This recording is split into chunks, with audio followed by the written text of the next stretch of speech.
Coffee குடிச்சிட்டு video போடலான்னு பார்த்தேன். அதுக்குள்ளே பார்த்தா நிறைய கமெண்ட்ஸில் கேட்டிருக்கீங்க. கவலையே படாதீங்க, யாருமே மிட்வீக் எவிக்ஷன் இல்லைங்க. இருந்தால் நான் தான் சொல்லியிருப்பேன்ல, 100% இல்லை. எனக்கே கூச்சமாக இருக்குங்க திருப்பி திருப்பி இதே சொல்கிறதுக்கு. கண்டிப்பாக இல்லை, சும்மா தான் சொல்கிறாங்க.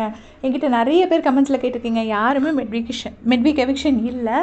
அண்ட் யாருன்னா இப்போதைக்கு ஆல்மோஸ்ட் ஒரு 90% கன்ஃபார்ம் ஆகிடுச்சு. திவ்யா தான் வந்து டைட்டில் அடிக்க போகிறாங்க.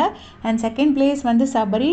தேர்ட் அண்ட் ஃபோர்த் பிளேஸில் தான் விக்ரம் அண்டு இவங்க அரோரா இருக்கிறாங்க.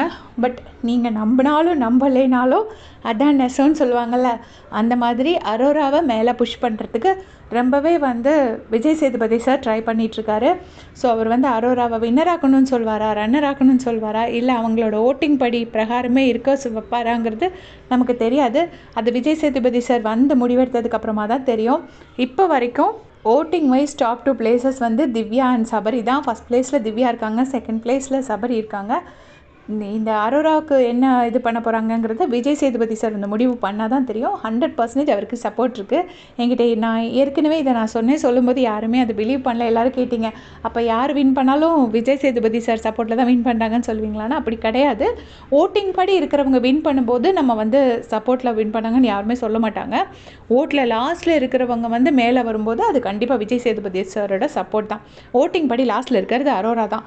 அரோரா வந்து நிறைய வாட்டி சொல்லியிருக்காங்க, எனக்கு கவுன் போட்டு ஃபினாலே ஸ்டேஜில் நிற்கணும்னு. ஸோ அவங்கள எவிக்ட் பண்ண மாட்டாங்க. அதனால் அரோரா வந்து எவிக்டட் கிடையாது.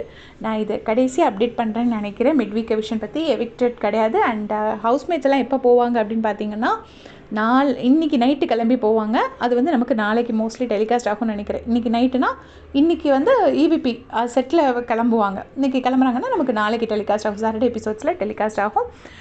இது எப்படியோ இந்த வீடியோ கீழேயும் வந்து கேட்பீங்க, யாராச்சும் மிட்வீக்கே விக்டடா சிஸ்டர் ப்ளீஸ் கன்ஃபார்ம்னு சொல்லுவீங்க. அது நீங்கள் என் மேலே வச்சுருக்கிற நம்பிக்கையை காட்டுது. அது எனக்கு ரொம்ப சந்தோஷம். பட் வீடியோஸ் மட்டும் கொஞ்சம் கேளுங்க, அதில் என்ன சொல்லியிருக்கேன்னு கொஞ்சம் கேளுங்க. தேங்க்ஸ் ஃபார் வாட்சிங்.